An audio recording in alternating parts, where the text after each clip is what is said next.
Joining us on the program tonight, we have well-known economist Dr. Surjit Bhalla, who joins us from Delhi. We have the BJP's national spokesperson Nirmala Sitharaman. Also joining us tonight from the Trinamool Congress, Mr. Derek O'Brien, and from Mumbai, columnist and author Tavleen Singh. I think it's a story in itself also, and I'd like to mention this here right at the beginning, that nobody from the Congress party or the government was willing to speak on this particular issue on this program tonight. Everyone we contacted today said they would not say a word on this. So perhaps that is a story in itself. Let me begin with Surjit Bhalla. Just a few days ago, you were on this show, Dr. Surjit Bhalla, where you heard the Congress strongly defend this decision, strongly come out and say that there was no way there was going to be a reversal of this. And now you've seen this climb down in the last couple of days. How do you look at this? Well, it's political suicide, plain and simple. And, you know, you were saying that this is a blow to the authority of the Prime Minister. It is equally a blow to the authority of Sonia Gandhi, the leader of the Congress party.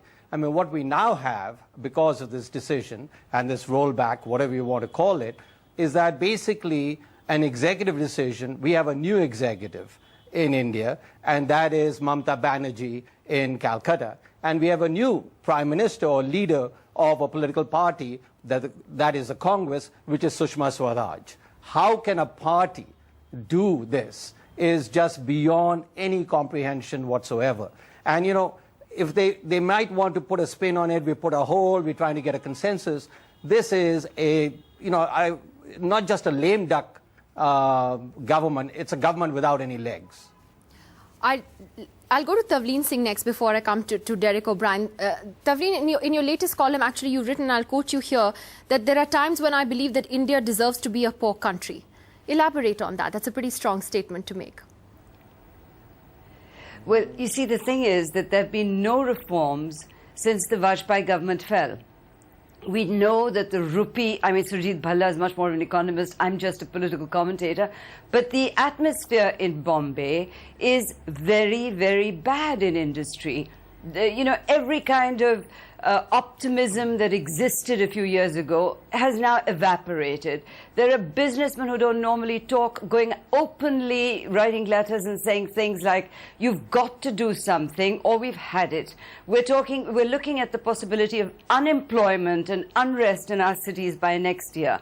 So this was a step in the right direction. It was a step by the government to show that they were serious about taking us along the path to reforms.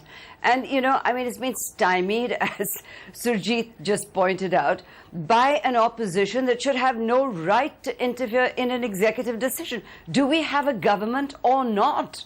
You know, I mean, okay, there's public opinion that has maybe sort of influenced the opposition, but surely this was a moment for leadership. And we're not seeing it. So that's what I meant when I said, you know, maybe we deserve to be a poor country.